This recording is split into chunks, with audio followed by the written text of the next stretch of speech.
Good evening, everybody. Welcome. Eddie Marl at the New Frontier. We're having a special event tonight, Martin Luther King Jr. Celebration Day, Remembrance Day. And we want to talk a lot about tonight about what the legacy of Dr. King means to us. Very, very important, especially in this moment in time with what we had happen in the summer of 2020, what happened just a little more than a week ago. That message, the witness of Dr. King and what he brought to people there that still resonates today for all of us in many ways. And we got a great group of people. We've been doing these events usually on Sunday nights. Come join us on Sunday nights as well. We're going to be having events at 7 o'clock at night. We do prayer events. We're going to be doing Sunday nights through Black History Month and then Women's History Month. There's so many people we want to bring on and have great conversations with, and so many topics we want to talk about. And they all kind of come together with a common theme of building a new frontier, something that's going to move us forward to make the message of Dr. King really come to fruition. We've inched forward every once in a while, and over the last 4 years, a couple of times we've inched backwards. And now we want to see what happens next after the elections in November, after the elections in January, after all the hard work we did last summer and all the fighting we continue to do.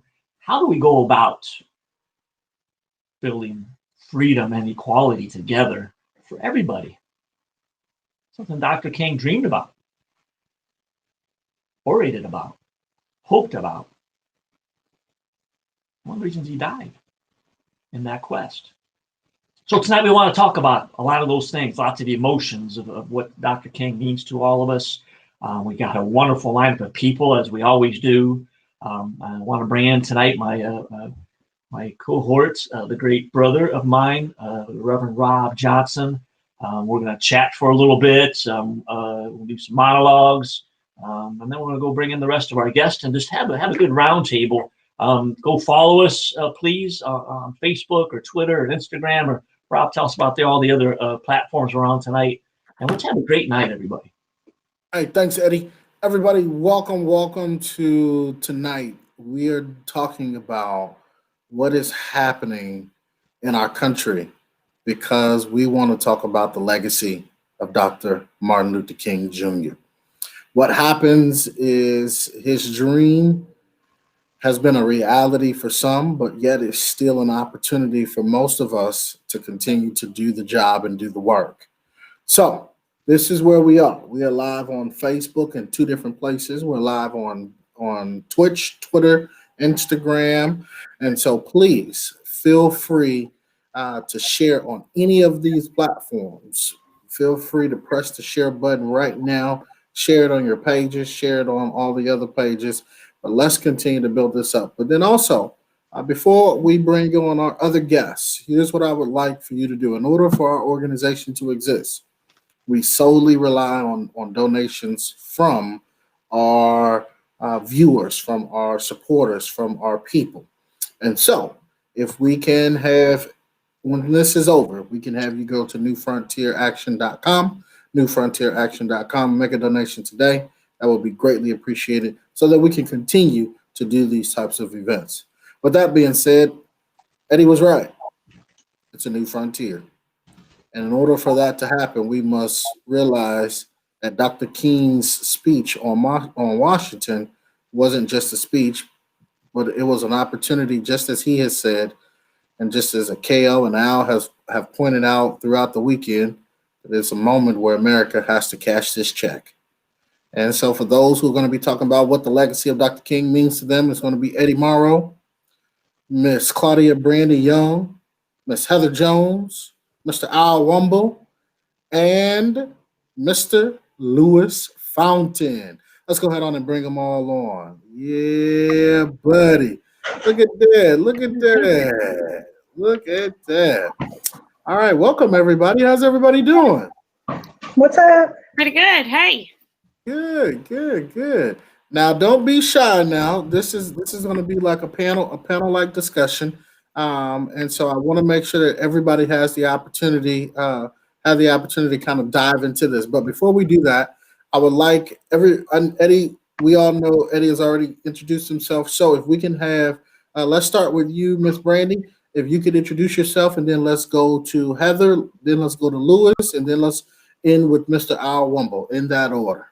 Oh, okay. Thank you. Thank you for having me on tonight. So I'm Claudia Brandy Young. Most people in the community know me as Brandy. I have 3 children, married, born and raised in Des Moines. My background is in child and family services and then education. I am a partner with Elpis Christian Fellowship, a member of Alpha Kappa Alpha Sorority Incorporated. Part of Iowa Juneteenth, I'll Make Me a World, just a lot of community stuff, which helps keep me going. I am the current administrator and lead teacher of Joshua Christian Academy's New West location. So that's my new joy right now.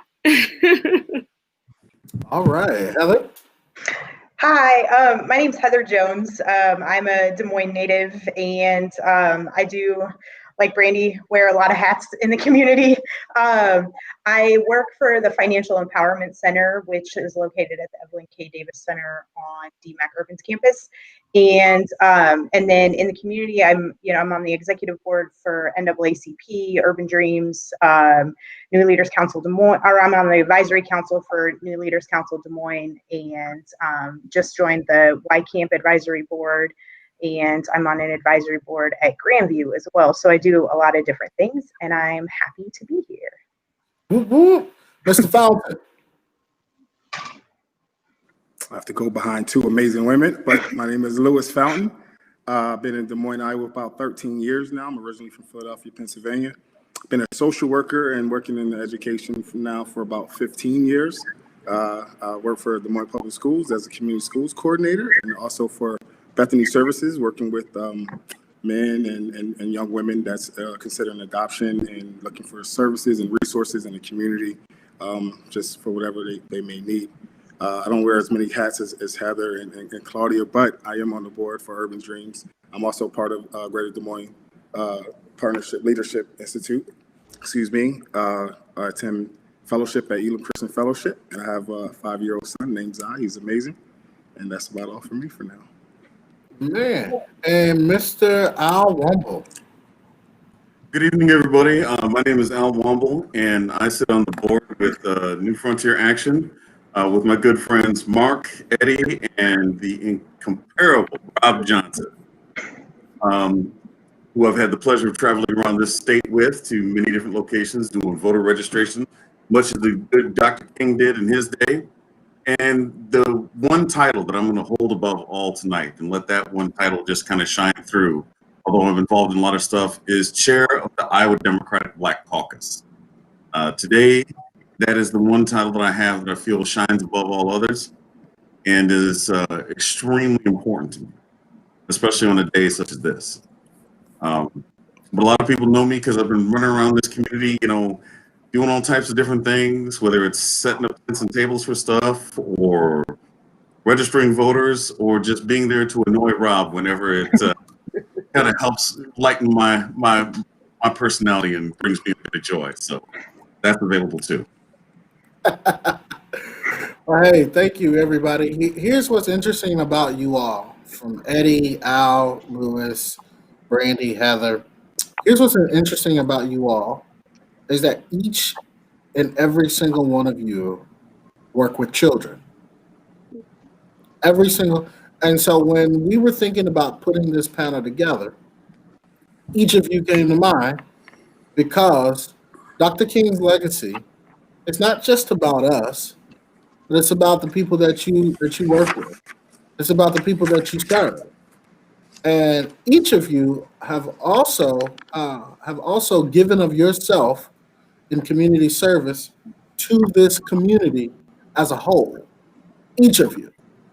There isn't one of you on this call who has not lended your body, your mind, your hand, your feet, your energy, your thoughts to help make this community better. And so I couldn't be more happy to welcome you all, and I'm so glad each of you said yes. So let's do this. Let's go ahead on and dive in. There is one question on the table, and that's because where we sit today in America is I don't want to say divided because I don't necessarily know if we're divided. What I can say is that we are in the state of chaos in certain areas. We're in a state of we're in a state of trying to understand how to get back, or because some people say, Rob, let's not go back to where we were, but let's go forward and figure out a new path forward. And so all of this stuff, all of the political stuff, the virus, all of this stuff has happened in 2020 and then it carries over into 2021. But I said on Facebook today that for some reason, Martin Luther King Jr. Day today in 2021 felt different than it has ever felt in my life. And that's because we could feel the burden of his legacy on us today. With that being said, the one question that I really want us to dive into tonight is, what does that legacy mean for you individually, collectively, community-wise? And so I want to start with Heather, and then let's go to Eddie, and then let's jump to Brandy, Al, and then finish up with Luke. Is that sound good? I suppose if you're gonna put me on first, I'll take it, Rob. I'll take it. Do you want Lewis to go first? You No. want Lewis to go first? I will take it. I think that's the order you planned. So we're gonna do it. So I've been thinking about this since you asked me about this, and it fluctuates, right? Because there's the legacy that our public school system teaches to kids, and if we don't have a teacher that's willing to dive into what the broader legacy of Martin Luther King is, then we get the I Have a Dream whitewashed version of his legacy, right? And I listened to several things throughout the day today, just to kind of prep my mind for this, and I think his legacy is it's ongoing, obviously, because if I'm listening to some of the speeches that he was doing in the 60s, especially like those last couple of years before he was assassinated, those speeches could be verbatim used to what's going on right now. And we could really think about, a lot of the disparaging comments that were made about our young people that were in the streets last summer, were being made about people in the 60s. And we need to really reflect on that and make sure that instead of that people making those disparaging comments, that we are uplifting and understanding that work is going to be rippling into what's going to be happening over the next 50 or 60 years. Otherwise, we're going to be back here in another 50 or 60 years. So that's what I've been kind of processing, and it's been going through my mind all day. And I'm sure we'll pull out more as we go, but that's kind of what I got at the moment. Eddie? Two things jump out at me. One, I look at Dr. King as a disciple of Christ, somebody that walked the walk. And his most ardent message, as far as I'm concerned, love. The man taught us to love. He taught us that love conquered all the hate, especially right now. Rob, you mentioned, and a lot of us probably feel the same way. 2020, 2021 brought out a lot of hate from all sides. And when you think about Dr. King, you think about all the attempts, the hard work he did, all aimed at love. And whether that's love, how we treat our brothers and sisters, our siblings, whether that's love on how we treat each other when it comes to an economy, to education, to the workforce, to the climate environment, and all that is Christ-centered. So those two things, when I think about his legacy, and it's a challenge for all of us, and it's not an easy challenge to pick up. But we're called every day, and it's one of the things about New Frontiers. We want to take that message forward, use those attributes and characteristics, and instill them in the policies we want to advocate for. Brandy? Okay, so Heather brought up a really good point, that so much negativity that was witnessed back then is what we're seeing today. And so with that being said, I feel like the MLK legacy instills this piece of hope in me, to have the courage to, despite the negativity that would make you just want to sit down and quit, to keep going. Like, I think his legacy encourages me to be courageous, to step out there as a teacher of color. We didn't see a lot of us growing up here, especially in Iowa. The days that I think that it's not worth it, then I'll have that one student that tells me I made a difference. So just being able to reach and then teach our students of color is what I pride myself in. And I feel like that's how the legacy speaks to me, to not give up, to ensure me that I'm not alone in this fight, even though it feels like it sometimes. Al. So when I think of the legacy of Dr. King, there are three things that specifically come to mind. You know, a lot of us know him as a champion of racial equity and social justice, but we also don't realize that throughout his life and his fights for those particular rights, which we are still fighting for, Dr. King was arrested almost 30 times in trying to fight for racial justice and social equity. Dr. King's life was threatened many, many times. Not only was he stabbed, not only was his house blown up, not only did people physically attack him and throw things at him, you know, he was an individual who said that I have been called by God to serve in my community. I've been called to face this racial inequity and social injustice. He knew the particular dangers that lay before him, not just only to his personal freedom, but to his physical life as well. And yet he still prevailed and he still carried on. And so what each of us sometimes thinks it's too much, or sometimes when each of us thinks, boy, I'm tired today, I don't want to go to another march, I don't want to go to another event, I don't want to do another thing, we have to realize that this man stood firm, no matter how much he was threatened with physical exhaustion, the loss of his personal freedom, the threats to his life.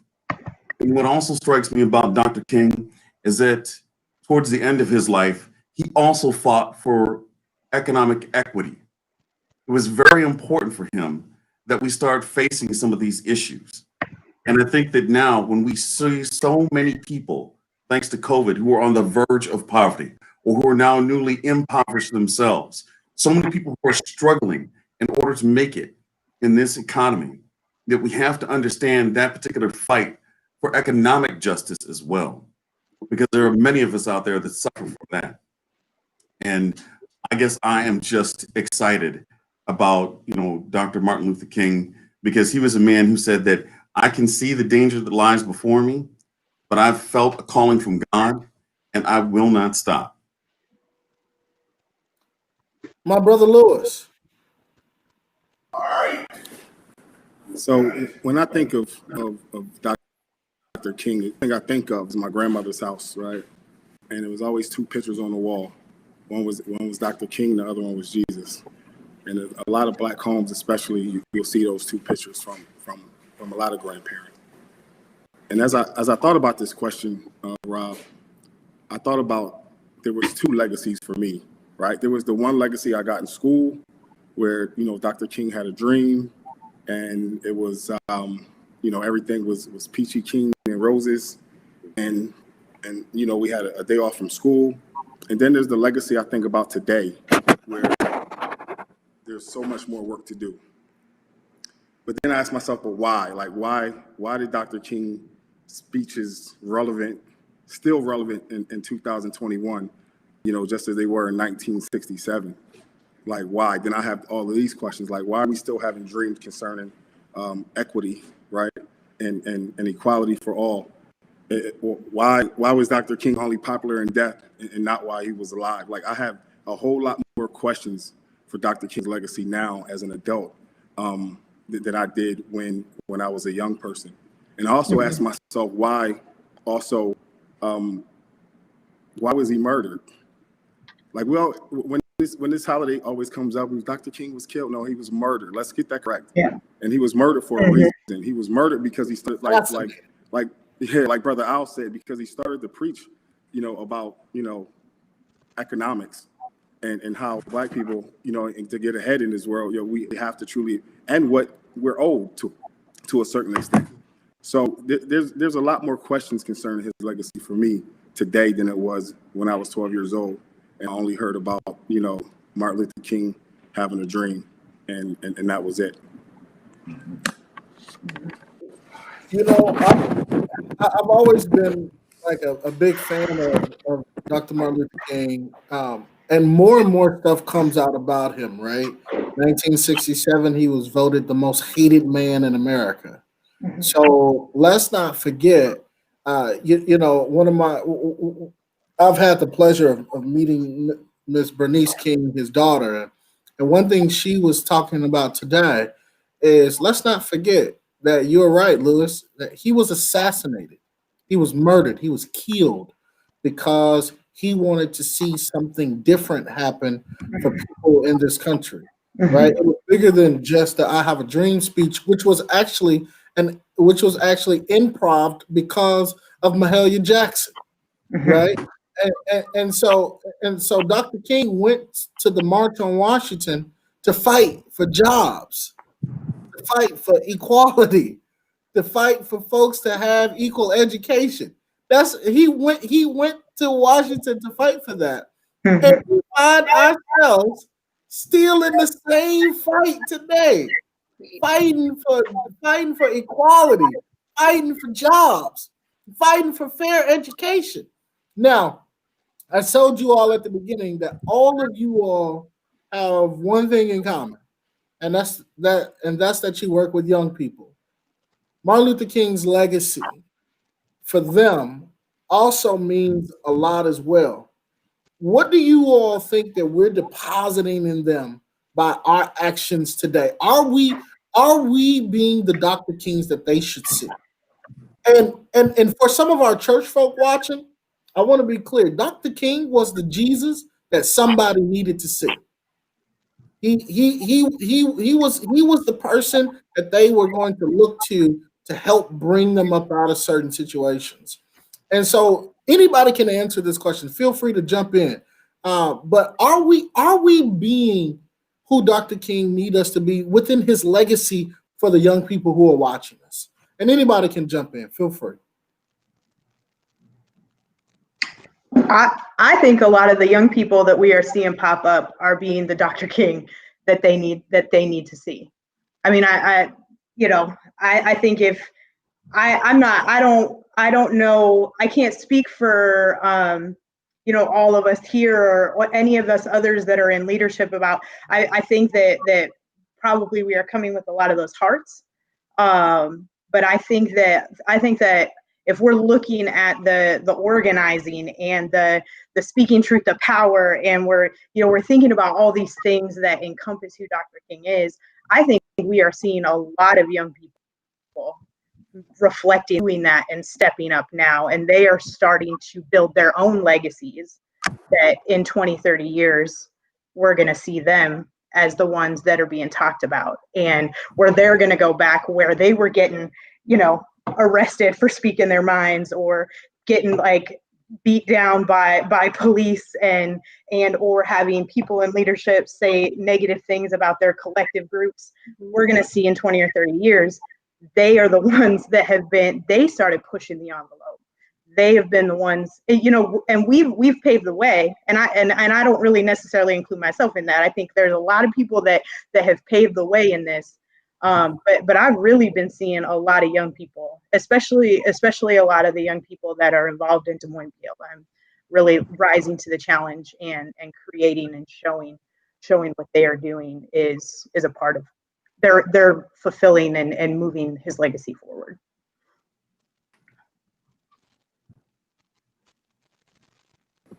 Well, I can speak for working in the schools and seeing young people every day. When I look at trying to fulfill Dr. King's legacy, it's trying to be the voice for the voiceless, right? And trying to advocate for young people that may not be in a position to advocate for themselves. And that's how I look at Dr. King as well. A lot of times, what he was a voice for many Black people that felt like they didn't have a voice during that time. So when I look at, and I think Heather, hit the nail, where it needed to be hit. The young people of today are doing a lot more work than I may be doing per se, with boots on the ground. And then it's my job and obligation to do the work for them in spaces and places that they may not be able to do the work for themselves. And that's, Yes. that, to me, that's Dr. King's legacy. Yeah, I agree with that. So when you both have mentioned, you know, our youth having voices or giving voice to the voiceless. So as I started my doctoral journey, I feel like that's really when I started to gain more voice towards stuff like the MLK legacy. Because growing up and being educated in Des Moines public schools, you only got the, hey, I have a dream that one day, and we're not getting the other part of it. So as I earned my social justice certificate and I started to have more flow into me, then that allows me to go into the, into the classroom and be more of an equitable educator. So I'm sharing my new voice with the students as they are pouring into me so that they can go out to the community to do the things that, Heather's speaking to or that Lewis is speaking to.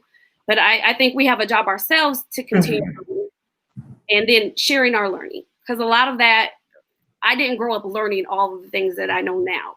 It angers me, but then it excites me at the same time. And so within that fight, though, within the walls of education, you're up against powers that don't want those social justice talks, to hear the truths and to hear about the omissions. And again, I feel like that's where the courage of the legacy comes in for me. So if we're honest about where we are today, and I want Eddie and Al to jump in on this. If we're honest about where we are today, I called it a state of chaos, right? Because people was talking about, oh my God, we should unify, but I'm not unifying with a white supremacist, right? And we've been very clear on that, and that's that. To me, MLK's legacy speaks to the fact of we may not always see eye to eye or agree on methods on how we get something done, but at least we can come to the table and have a conversation and say, hey, what are your ideas? What do you think? And it's not my job to bully you into thinking how I think or to force you to think the way I think, but it is my job to have a solid argument and to push and to make sure that we're not just talking, but we're also pushing in policy, right? All right. One thing I always love to give Deidre DeGier credit for is she said this quote where she said, "Thank God that you don't get that the credit you receive isn't based off of the impact." And in other words, what she's saying is like the impact that you have, you're not going to get that same credit in return. And so thank God it's not based upon that. But we got to figure out a way that if we really are going to start celebrating Dr. King, then we got to start having some real tough conversations, right? Like, why in the world are people being paid $7.25? But yet their cost of living has gone up. Why in the world does a single mom and a single dad have to choose between going to the hospital to take their child or going into work because they can't lose the hours in order to make ends meet? If we really gonna start talking about and celebrating Dr. King, then we gotta really start doing this thing. Eddie and Al, try to jump in. Well, I'll let Eddie go first. He's got the better hair than me. So, Al, first of all, or Rob, first of all, I think you're absolutely right. But I would like to think about us being on a shared journey. No matter what happens, we're all on this journey together in this country. And there are all kinds of folks along in this journey, and some of them walk alongside of us and agree with us, some of them don't. But we all need to still figure out how we're going to have these conversations you mentioned, how we're going to listen to each other, how we're going to share these histories, share our hopes and dreams in this same journey. And along the way, we've seen people who, because of greed and self-righteousness, have allowed us to be kind of knocked off the path along this journey that we've been on. Similar to Moses and the gang walking through the desert, was not a straight line, ran into all kinds of obstacles, whether that was the sea or whether it was a locust or whatever else that was thrown at us but we still had to persevere along this journey. And we're still there today. So how do we go address 725? One of the things that Dr. King talked an awful lot about, one of the things he was most known for, other than what people equate to the speech, was the war on poverty. And what are we going to do about poverty? It's not just not economic poverty. It's educational poverty. It's in healthcare. It's in housing. It's in every aspect of our life. But how do we deal with all the poverty here? And we need to continue to fight and walk along this journey together so we get there. You asked a good question. Why aren't we already there? Well, because it's not a straight line to get through there on this journey. We got people to get in our way. We got to go keep on fighting, working, bring people to our side to see how we do finally get there. And believe it or not, as frustrated as we might be from summer of 2020, even after January 2021, there's hope and progress out in front of us. Again, I'm going to take us back to what the new frontier is. We think there is a new frontier out in front of us. We are all part of that. This group here, a little older, a little more seasoned, except for Heather. And as Heather mentioned, that younger crew that's coming behind us, it needs to be part of this journey, and they've been pushing us actually since last summer. They've helped push us forward faster than maybe even some of us were capable of going. We got work to do, but we do need to remember that we're all in this moving along together, and we need to keep fighting in this journey together. I agree with that. Come on. So, I feel that, a lot of times when we talk about racism, what people often want to talk about is individual racism. This person is not. And what we need to take a look at is system. Uh-oh. Looks like we just had a little tech issue. It's all good though. I think where Al was going was the systematic piece of this, right? Because and here's where our young people really were pushing over the summer was the systematic piece. No, all cops are not racist. No, all politicians are racist. No, all people are racist. No, of course they're not.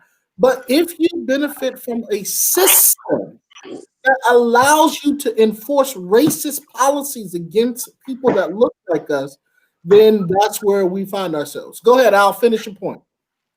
All right, sorry about that, folks. So yeah, we have to take a look at those systems. Is this a good person? Is this a bad person? You might be the best person on the earth, but if you are still enforcing the policies that are being driven by a racist architect and a racist system, it doesn't really matter. And the other thing that I would look at is, if you don't know anything about my culture, how do I expect you to know anything about me, to respect me and see value in my culture? We have had millions of brilliant Black people in our community out there since this time this country was founded. And yet rarely do we ever hear about them in our educational systems. So I think that is part of the battle that we also must fight. People knowing more than just the great Reverend Dr. Luther King. People knowing more about all those other great pioneers, artists. Oh no. I was really on a roll too. Well, is he back? Okay, go ahead. Well, and when it comes to us working together, we have to, once again, and I know this has been said before, but we are not a monolith. Only in the Black community do we have to be seen to constantly always be agreeing with each other every single moment of every day to get our point across. Whereas in other communities, this person can agree with that person. This person can be a conservative, a liberal, a middle of the road, or a libertarian. And only in our community do they see that, well, you have to agree all the time or your point's illegitimate. That's not true. There are people who are working on the same things that I am working on. Now, maybe they're going to say it differently from me, and maybe I'm not going to be able to. Sorry, I got my fan on and there's dog hair blowing in my face from my wonderful puppy. My apologies, folks. But, that doesn't have to be the case. We are all driving down the same road. We're in different lanes, but we are all driving down in that same road. So when I look at it, I see that, we need to make sure that we are focusing on what is our goal done at the end of that road, and not exactly how we get there. Because whether it's, from what I've said or what somebody like, Jalen has said or somebody else, I do not care if as long as we end up at that goal at the end of that road. The most important thing to me. Right. Eddie, go ahead, Heather. No, you go ahead. You go ahead. I'll go after you. I like when Eddie said, whether we like it or not, we're on this shared journey. But we have to be intentional about our intent versus the impact. Like, are we helping our hindering? You know what I mean? So you can have the biggest heart and have the best intentions, but are you actually helping that situation? Are you setting us back? Are you biting into the systemic oppressions that we're fighting against? So I just think that's something that we have to always keep in mind, being intentional, but what is the impact of it? Yeah. And this is kind of in line with what you're talking about here, Brandy. And it goes back a little bit to what Rob was talking about. Like, when you were talking about individual people versus the systems, I think that, yes, like, most individual people are not going to be running around perpetuating prejudices and stereotypes for the most part. But if we're talking about it from a broad view and we're talking about it as a system, I think, though, there is an argument to discuss around, if people are not pushing against things that they know are systemically racist, then that is where we have to provide pushback, right? Like, I could not be racist in my day-to-day activities all day, but if I'm in a position of leadership, and we have a system that's in place that is perpetuating systemic issues and is moving white supremacy forward, we have to then push back on those individuals and help them figure out that this is hurting people that you either serve or work for you, or whatever the system is. We have to be able to find ways to push back against that and help that happen. Because if we're talking again about helping people that don't have a voice or don't have the capability to get in those spaces, like, we have to, the onus is on us when we're in those spaces, and especially the onus is on somebody like me or Eddie. I mean, like, we are the ones that are benefiting from this system of white supremacy more than anybody in this panel right now, right? So if we're in those spaces and we're not saying those things when we have that opportunity, and I'm not saying that I've done it every single time, that I'm perfect, that I always get it right, but like, we do have to, once we know what those things are and how they're impacting things negatively, we have to be confident enough to stand up and say, this stuff needs to change, or this person shouldn't be in leadership anymore, if they're not going to make the hard decisions to say, no, we're not going to continue to move these systems forward.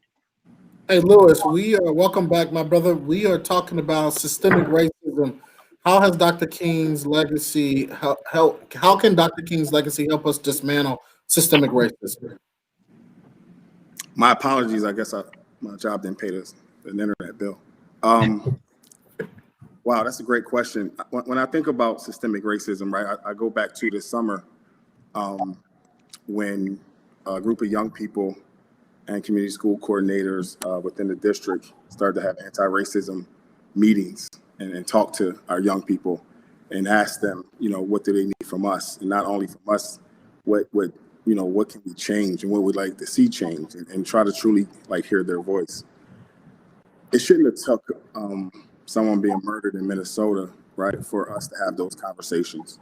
Wow. I'm grateful that DMPS is now an anti-racist district, right?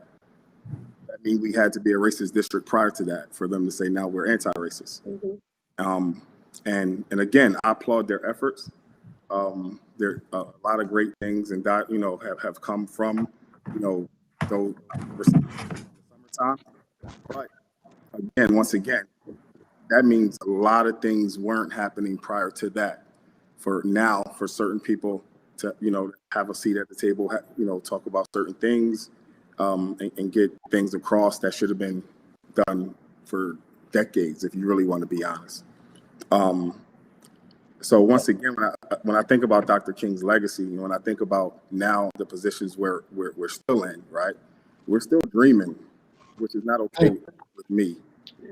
We're still dreaming about putting ourselves in a position to make sure our kids are successful. We're still, great example, I'm not going to, just keep going and keep going. But when I always hear so much about why parents don't support their children, why we don't get enough parent participation within the school systems. And it's like, first of all, parents do support their kids.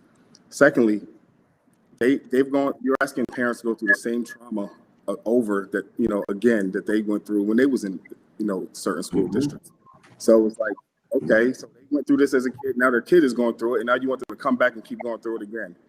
And that's not okay, and I think a lot of what Dr. King was trying to preach, and again, I think we do get the whitewashed version of Dr. King. As much as, yes, he was nonviolent all the way to his death, he did get to a point where he was sick and tired of being sick and tired too. Let's be honest. And I think when we look at even within our district of now being an anti-racist district, you have a lot of people that's been in, DMPS for a long time, and that they're sick and tired of being sick and tired. And they're sick and tired of not, having a seat at the table. They're sick and tired of feeling like they've been passed over and over and over again. And they're sick and tired of people, and not being in our community, making a whole bunch of decisions for our kids, but they don't even live in our community. But, again, I won't keep going on, talking about the NPS, but it's just a lot. It's a lot that we're still dreaming, Rob Johnson. We shouldn't still be dreaming. So here we are, ladies and gentlemen, we're at the close of this thing. And I want to say thank you on behalf of New Frontier and No Justice, No Peace, PAC, for being guests on today's show and lending your thoughts, your leadership, your energy, your time to this moment, because I think this conversation can go way deeper than where we've gone.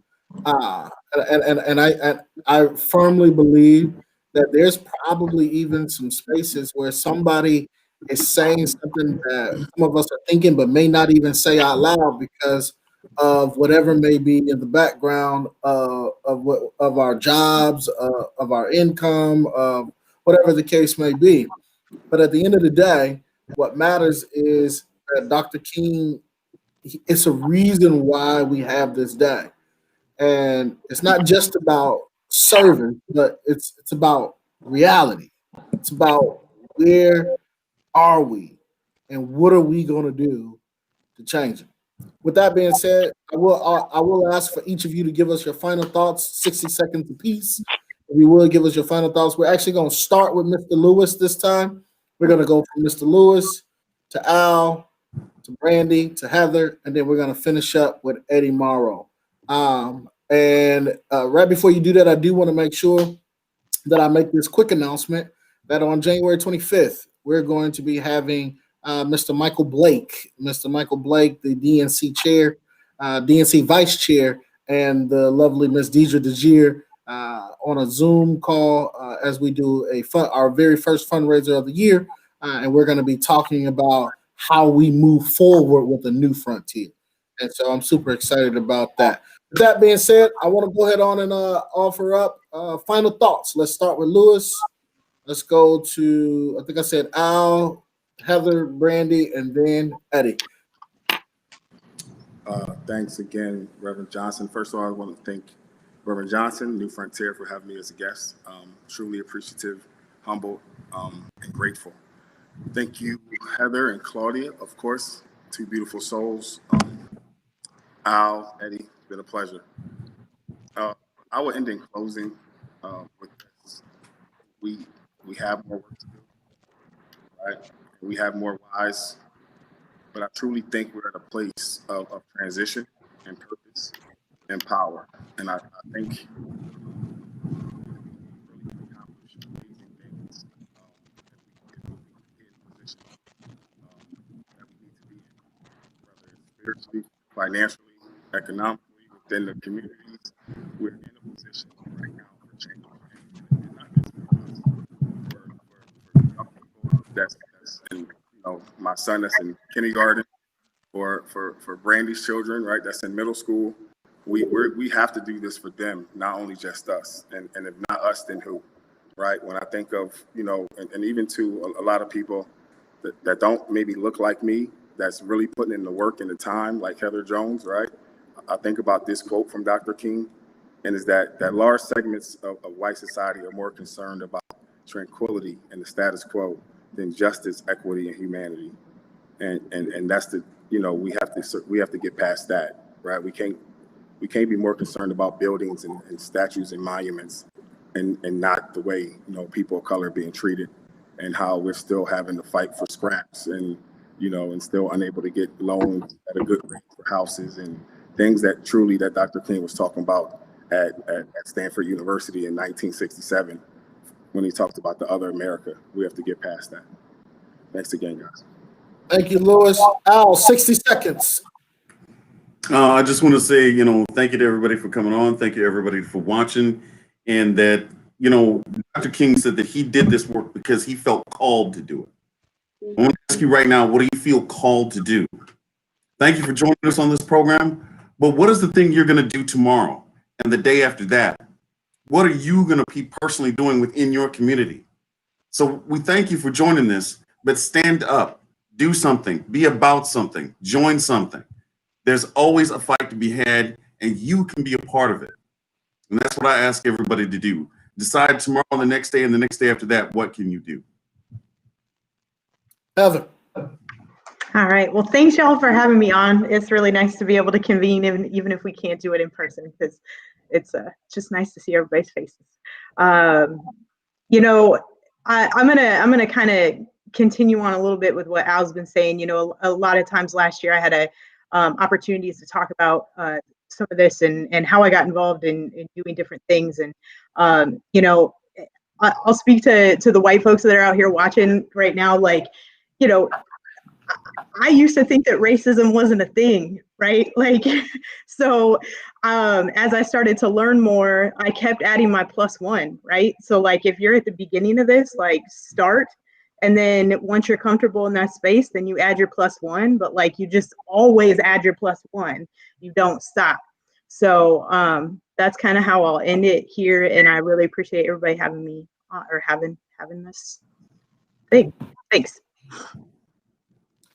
Miss Young, Sheldon Johnson's teacher. So yes, likewise. I appreciate being asked to come on today to, collaborate, speak with great minds. The MLK quote that I shared on Facebook today was, whatever your life's work is, do it well. I'm still working on doing it well, but I know I am set out to understand that education is much more than acquiring knowledge, right? It's about me empowering my students so they can develop personally and then politically become active. And I believe that will promote the participation. So I will continue to work on doing my life's work now. Mr. Morrow. Thank you for everybody that has come and been on this hour-long conversation. And all those that are following us, I'm seeing lots of comments out there, and some real ones, some truthful ones that people have to share. And we need to keep sharing that truth. Like Heather, I want to talk to people who look like me. We got a lot of work to do. I was a former teacher, and I remember teaching U.S. history and looking through the history book and not seeing enough history that would adequately tell the story of our past. Our country was built on systemic racism. We need to acknowledge that from the very first documents until today. And when we start acknowledging our history, then we can start figuring out how do we improve upon it, which is what people have been asking for 400 years now. And it's what happened back in 1968 when Dr. King was swept away from us way too early. And it's what happened again in 2020, where we see horrific pictures of a person, fellow American, lose his freedom, lose his equality, lose his dignity, and lose his life. And it's incumbent upon all of us, especially the folks that look like me, to stand up and speak out, to get out of our houses, to get into the streets, and be ready to take charge of our future as we go along this journey. Because on the screen here today, a bunch of beautiful people. Out in our communities that we saw this past summer, into the fall, into the elections, and even moving forward, a plethora of beautiful, beautiful people that have the same dreams, the same hopes, the same challenges that everybody looks like me has. And it's time for all of us to continue on this journey together, continue to try to improve upon that bridge so that one day that we are all walking on the same path. God bless you all for coming. Reverend Rob, you're the best.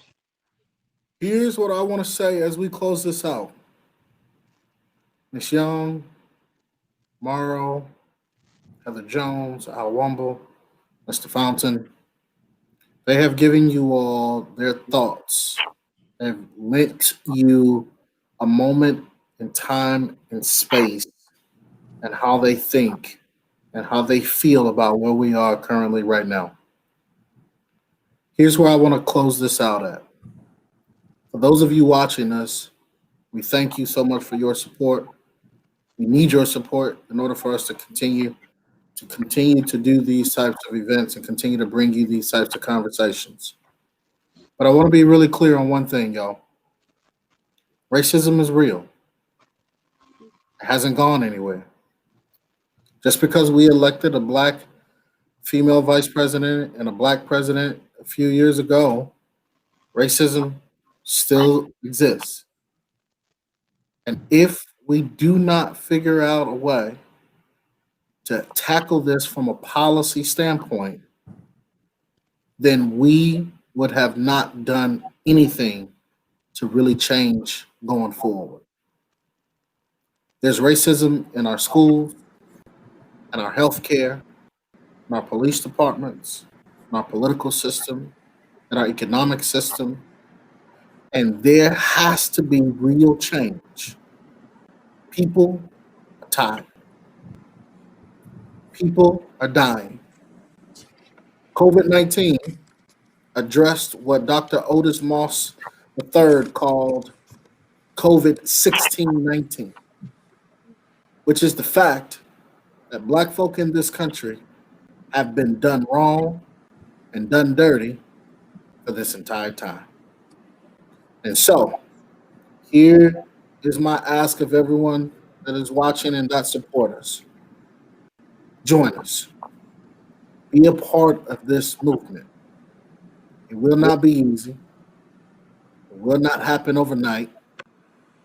But if we come together, then we got a fair shot at doing it. We will not agree all the time. We will not see eye to eye on everything.